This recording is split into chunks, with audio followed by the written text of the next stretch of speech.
는 보여줄 표적이 없느니라 하시고 그들을 떠나가시니라. 아멘. 제가 대학교 다닐 때 제가 신학을 했습니다. 신학을 배울 때 어떤 개념을 공부했냐면 신존재 증명이라는 개념을 배웠어요. 들어보셨나요?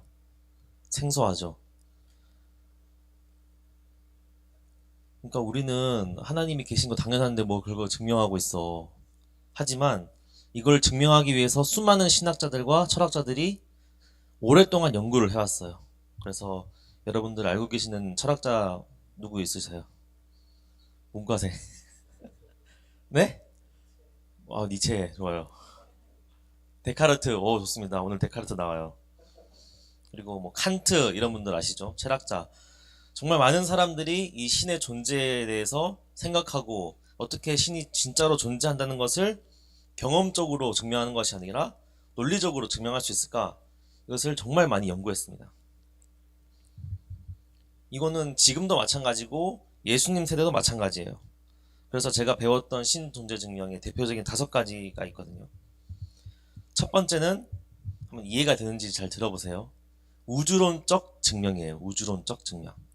이게 뭐냐 하면 존재하는 모든 것은 원인이 있다는 겁니다. 예를 들어서 여러분이 지금 이 자리에 있는 거는 부모님이 있었기 때문에 존재하는 거예요. 그죠? 원인이죠.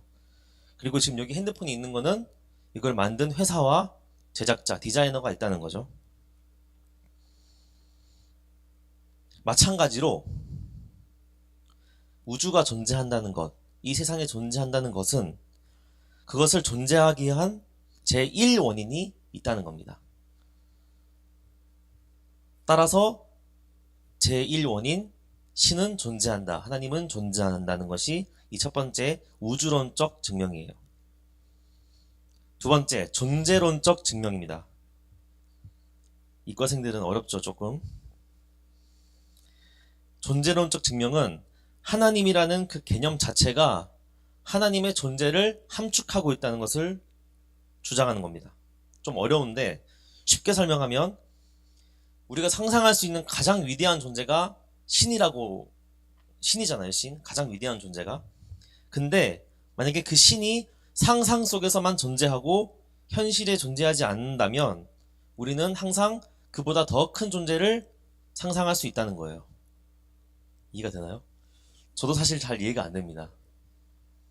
그래서 이 사람들의 말에 따르면 상상 속에서뿐만 아니라 현실에도 존재하는 신이 있어야 우리가 하나님의 정의, 그 신의 종이 상상할 수 있는 가장 위대한 존재라는 그 존재라는 정의에 모순되지 않는다는 거예요. 세 번째입니다. 세 번째는 목적론적 증명이에요. 이건 약간 쉽습니다. 우주의 어떤 질서나 이런 복잡한 것들, 이런 것들이 지적인 설계자나 창조자의 존재를 암시한다는 것을 뜻합니다. 우주에 있는 모든 것들은 설계의 목적 질서가 있으며 이에 대한 유일한 설명이 이것을 설계한 설계자, 창조주, 제작자가 존재한다. 이 때문에 그 설계자의 신 하나님은 반드시 존재한다. 라는 것입니다. 이거에 대한 반박이 있죠. 우연에 의해서 이 세계가 만들어졌다. 라는 반박이 보통 이제 빅뱅 이론과 진화론의 관점에서 보는 건데, 이거에 반박으로 많이 사용된 예시가 있어요. 첫 번째 예시는 여러분 이런 박스, 이만한 박스가 있다고 생각해 보세요. 여기에 이런 시계 있죠, 시계. 이 시계가 얼마나 복잡한 부품인지 아시죠? 요즘은 다 스마트워치를 쓰는데 이런 것들은, 비싼 것들은 정말 엄청나게 비싸잖아요. 여기에 있는 모든 재료를 조립하지 않은 상태에서 이 박스에 넣는다고 생각해 보세요. 그리고 이거를 이렇게 막 흔들었을 때 우연히 시계로 조립될 확률이 있을까요? 하루 이틀 흔든 게 아니고 한 1000만 년 동안 흔들었다고 생각해 보세요. 그러면 우연히 이 시계가 제자리에 이렇게 맞춰져서 이렇게 완벽한 하나의 시계로 완성될 가능성이 있을까요? 없을까요? 뭐 0은 아니겠죠. 확률상. 두 번째 예로는 화산이 폭발했단 말이에요.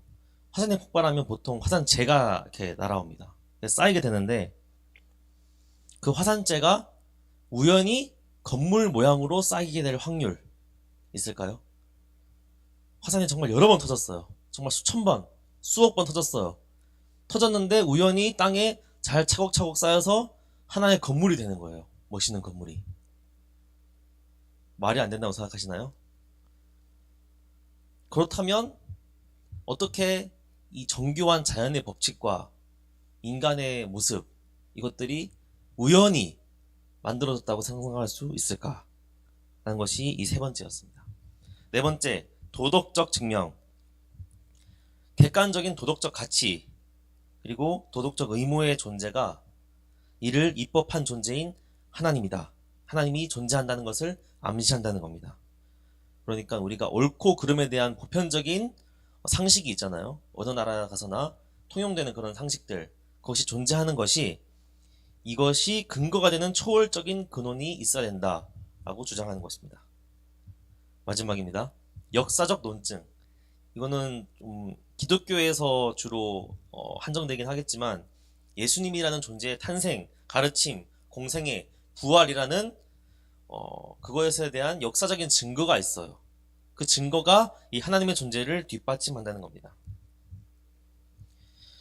혹시 여러분은 교회 다니지 않는 누군가로부터 이 하나님이 진짜로 있는지 증명해봐라 이런 말을 한번 들어보신 적 있으신가요?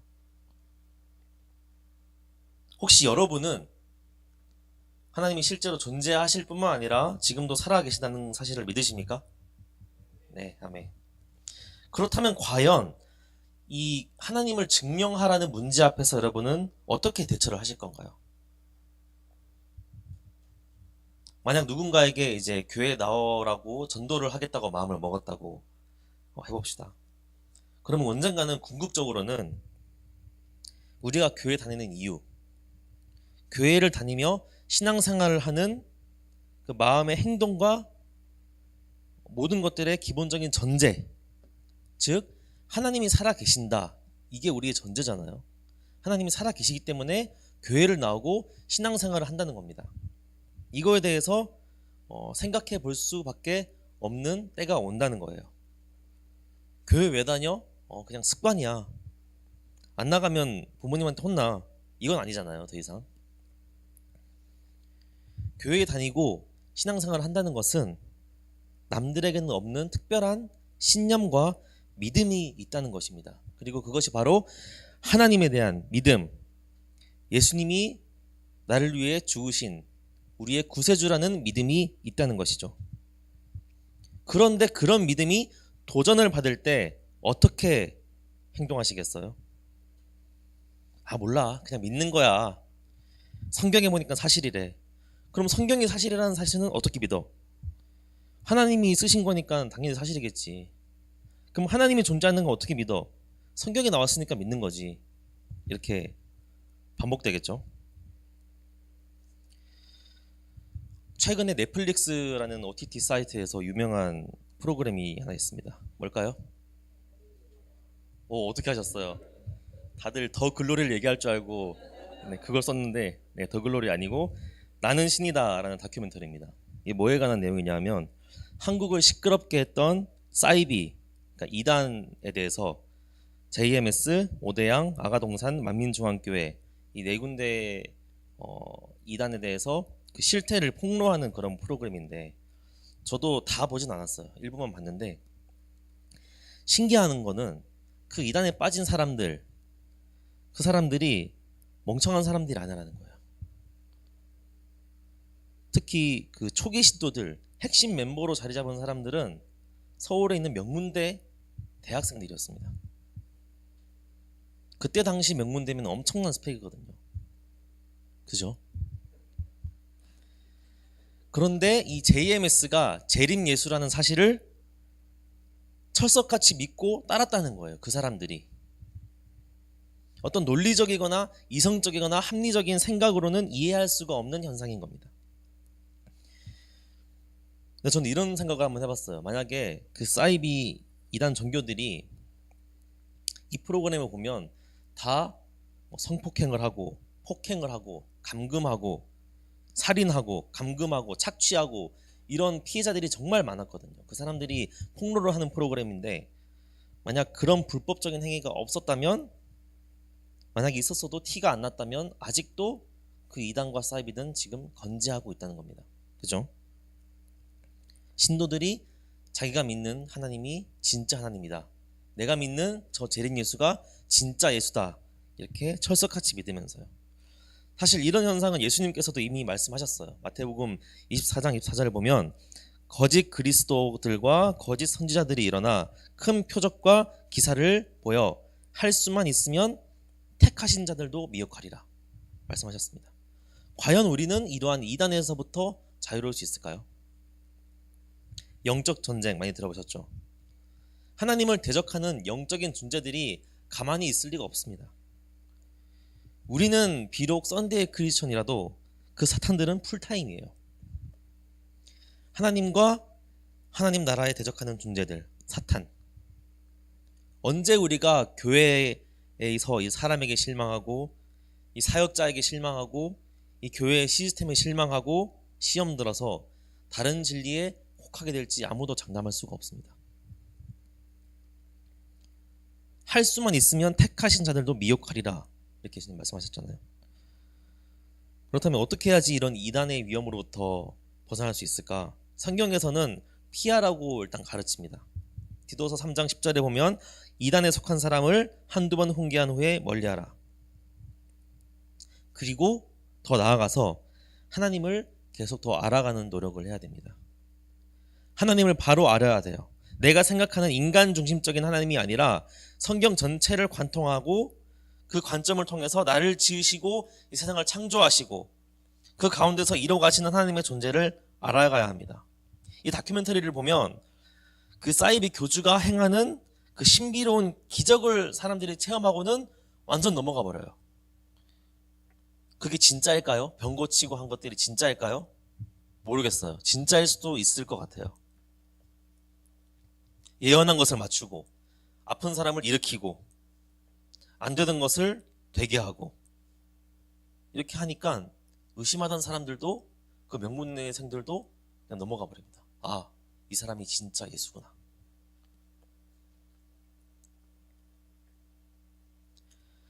마태복음 24장 24절에 보면 방금 읽었던 말씀이죠. 거짓 선지자들이 큰 표적과 기사를 보인다고 말씀했어요. 그러니까 표적과 기사를 행하는 것으로는 아, 이게 하나님이구나, 하나님 말씀이구나, 이것을 분별할 수 없다는 겁니다. 사탄들도 사람들에게 표적과 기사를 행하여 사람들을 유혹하는 것이라는 거죠. 오늘 본문을 보면 바리새인들과 사두개인들도 예수님이 진정한 하나님의 아들이라면, 그들이 기다리던 메시아라면 그걸 증명해봐라, 하늘로부터 오는 표적을 보여달라고 요구합니다. 근데 여기서 한 가지 짚고 넘어갈 점은 이 바리새인들과 사두개인들이 이게 뭉쳐질 수 있는 집단이 아니에요. 지금 여당과 야당처럼 서로 치고받고 싸우는 정당 같은 관계였어요. 왜냐하면 그 종교적이고 정치적인 이념들이 달라 완전 반대편에 서 있었거든요. 근데 예수님이 등장하자 처음으로 마음을 합합니다. 왜? 이 위협 세력을 제거하기 위해서, 예수님을 제거하기 위해서 같이 왔어요. 바리새인들과 사두개인들이 같이 왔어요. 그리고는 하늘로부터 오는 표적을 보여달라 하는 것입니다. 그런데 재밌는 거는 이 사건이 있기 전에 바로 어떤 사건이 성경에 쓰여져 있냐면 마태복음 15장 32절 39절에 보면 예수님께서 배고픈 사람 4,000명을 떡 7개와 생선 2마리로 먹이신 사건이 이 바로 앞에 있었어요. 그런 사건이 있었는데도 이 바리새인들과 사두개인들은 와서 표적을 보여달라 한 겁니다. 그들이 이 사건을 몰랐을까요? 알았을 겁니다. 당시 예수님은 완전 슈퍼스타였어요. 예수님을 따르던 사람들도 예수님을 잘 알았지만 예수님을 배척하던 사람들도 그 당시 이 화두였던 예수님의 일거수일투족을 감시하고 소식을 듣고 있었을 거예요. 만약 이 4,000명을 먹이신 사건을 몰랐다고 할지라도 그 전에 이미 많은 사람들도 고치시고 귀신도 쫓아내시고 또 5천 명을 먹이신 사건도 이전에 있었어요. 예수님의 표적들을, 그 기적들을 몰래 모를 수가 없었던 사두개인들과 바리새인들이 왜 계속 표적을 보여달라고 요청하는 것일까요? 여기서 단서는 바로 하늘로부터 오는 표적이라는 것이 있습니다. 그냥 표적이 아니라 하늘로부터 오는 표적.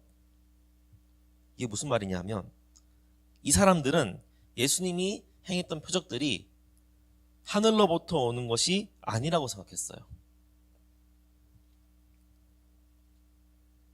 이때 하늘은 하나님을 뜻합니다. 하나님. 그러니까 하나님께로부터 오는 기적이 아니다. 그 당시 이 랍비들은 문헌에 의하면 지상에서 연출되는 각종 이적과 표적들이 사탄과 그 사탄의 졸개에서부터도 능히 실현될 수 있다고 그렇게 믿고 있었어요.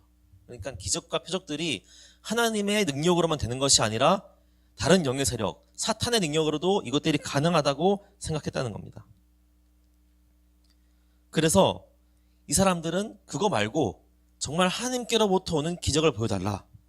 그 사람들이 하늘로부터 오는 기적들이라고 생각했던 것은 뭐가 있었을까요?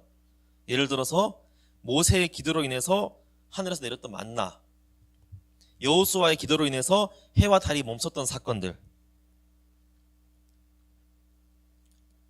엘리야의 기도에 의해서 갈멜산에서 하늘에서 불이 내려서 그 이방신들의 선지자들을 승리했던 사건들, 이런 표적들을 말하는 것이었습니다.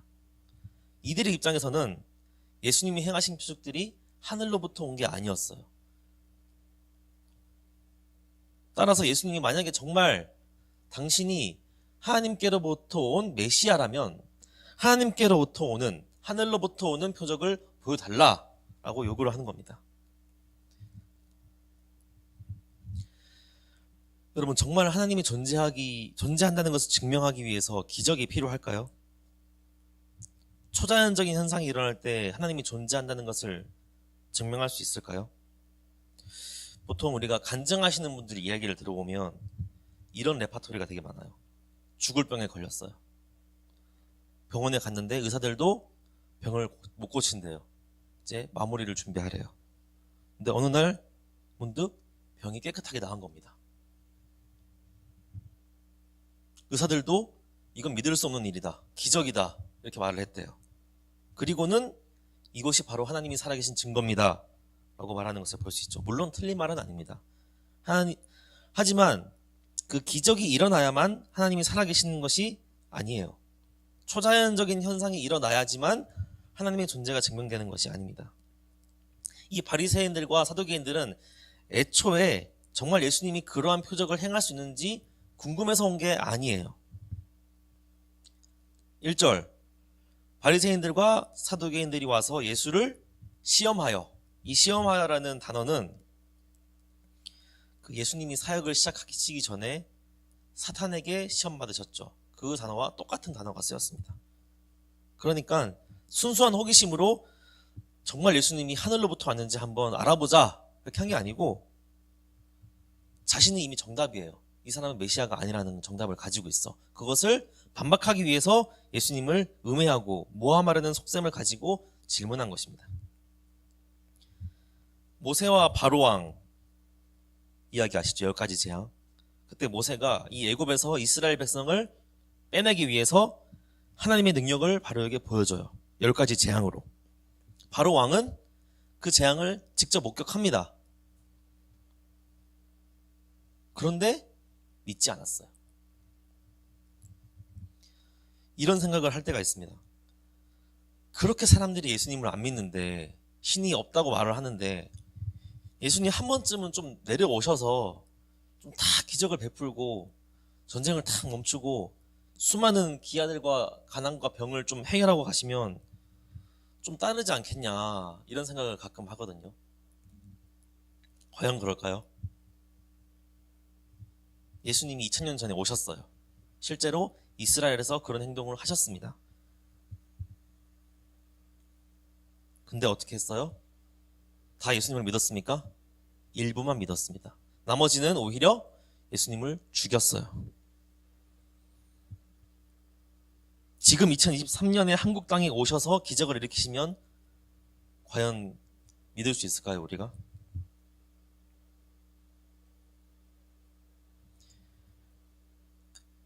여러분 혹시 기적을 보고 싶으십니까? 정말 기적은 무엇이냐? 아무 기적도 보지 못했지만 하나님이 계시다는 사실을 믿는 것이 기적입니다. 그 어떤 초자연적인 현상보다 더 기적 같은 것은 바로 사람의 마음이 바뀌는 것이며 신념이 변하며 믿지 않아지는 것이 믿어지는 것, 이것이 기적입니다. 이거는 믿어지는 것은 어떤 눈에 보이는 현상, 신기한 현상, 초자연적인 현상 이런 것들을 본다고 되는 것이 아니에요. 하나님의 은혜와 예수님의 십자가 그리고 성령님의 도우심이 없다면 이루어질 수 없는 것입니다. 여러분은 지금 여러분의 지식이나 논리나 어떤 그런 것들로 완벽하게 이해되지 않지만 하나님의 존재를 믿고 예수님의 부활을 믿지 않습니까? 이건 당연한 게 아니에요. 특별한 겁니다. 하나님이 우리를 선택하시고 여러분을 선택하시고 구원하시기로 작정하셨기 때문에 믿어지는 것입니다. 지나가는 사람에게 내가 기적 보여줄게 딱 보여준다고 해서 그 사람이 하나님을 믿는 게 아니라는 거예요. 예수님은 이 사실을 누구보다도 잘 아셨습니다. 그 바리새인들과 사두개인들이 원하는 대로 표적을 행하실 수 있었어요. 하지만 그렇게 한다고 해서 그 사람들이 예수님이 실제 메시아라는 것을 믿을 리가 없었습니다. 그래서 이렇게 말씀하셨습니다. 16장 3절 아침에 하늘이 붉고 흐리면 오늘은 날이 굳겠다 하나니 너희가 날씨는 분별할 줄 알면서 시대의 표적은 분별할 수 없느냐. 당시 유대인들은 특히 종교 지도자들은 이 성경이 능통했기 때문에 메시아라는 존재가 올 거라는 걸 알고 있었어요. 기대하고 있었어요. 기다리고 있었어요. 하지만 막상 메시아가 나타나자 무시했습니다. 멸시했습니다. 박해했어요. 지나치고 말았습니다. 예수님은 또 말씀하시죠. 16장 4절을 함께 읽어보겠습니다. 16장 4절 시작.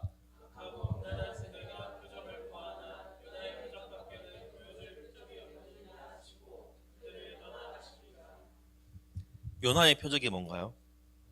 물고기에게 먹힌 지 3일 만에 물고기 밖으로 다시 나와 살았던 사건을 말하죠.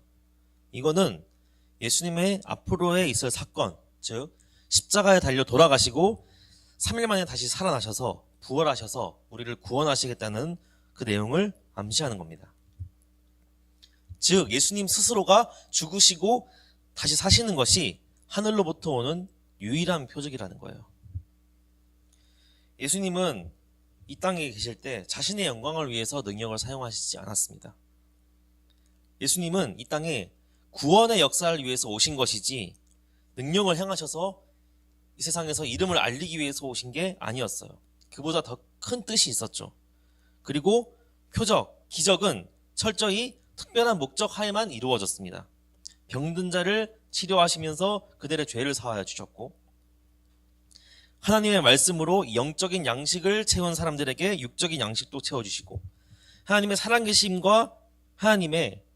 살아계심과 이 죽음을 이기신 예수님 스스로를 암시할 목적으로 죽은 자를 다시 일으키셨습니다. 생각해보면 이 자연의 법칙이라는 것은 하나님이 직접 만드신 거예요. 그리고 직접 운영하셔요. 특별한 목적 없이 그것을 어기실 이유가 없는 거죠. 생각해보세요. 하나님이 세상을 창조하시고 보시기에 좋았더라 말씀하셨잖아요. 즉 완벽한 세상을 이미 만들어 놓으신 겁니다. 그런 자연의 법칙을 하나님이 굳이 깨실 이유가 없는 거예요. 예수님은 의사가 필요한 자들에게 병을 고치시고 겸허한 자들의 죄를 사하시고 마음이 가난한 자들에게 기적을 베푸십니다. 하지만 이 바리새인과 사두개인처럼 완악하고 천국의 복음을 거부하는 사람에게 그런 사람에게는 아무런 기적도 보여줄 것이 없다. 악하고 음란한 세대야 라고 말씀하십니다. 마태복음 7장 6절에 보면 거룩한 것을 개에게 주지 말며 너희 진주를 돼지 앞에 던지지 말라. 왜냐? 그들의 완고한 불신앙에 만족할 만한 기적은 없기 때문입니다. 복음의 진리는 오직 두드리고 구하는 자에게만 주어진다는 사실을 믿으시기 바랍니다. 예수님이 이 바리새인들과 사두개인들의 표적을, 이 요청을 듣지 않으시고 요나의 표적을 말씀하신 것은 크게 다음 두 가지 이유가 있어요. 첫 번째는 그들의 요청, 그러니까 하늘로부터 오는 표적을 보여주는 것은 예수님께서 이 땅에 오신 근본 목적과 다른 위배되는 행위였기 때문입니다. 즉 하나님께 영광을 돌리고 당신 자신이 하나님께서 보내신 메시아 되심과 그리고 예수님이 전하신 진리를 나타내시기 위해서만 표적을 행하신다는 뜻에 위배되기 때문에 거절하셨어요. 두 번째, 스스로 죄의 길에 서서 그 다친 마음으로 예수님께 보여달라고 했을 때 그들에게 진정한 필요한 표적은 그들의 어떤 이 믿지 못한 비신앙의 그 욕구를 채워줄 수 있는 것은 이런 일시적인 신기한 표적, 이적, 초자연적인 현상이 아니라 바로 예수님의 죽으심과 부활이라는 결정적 표적이었던 것입니다.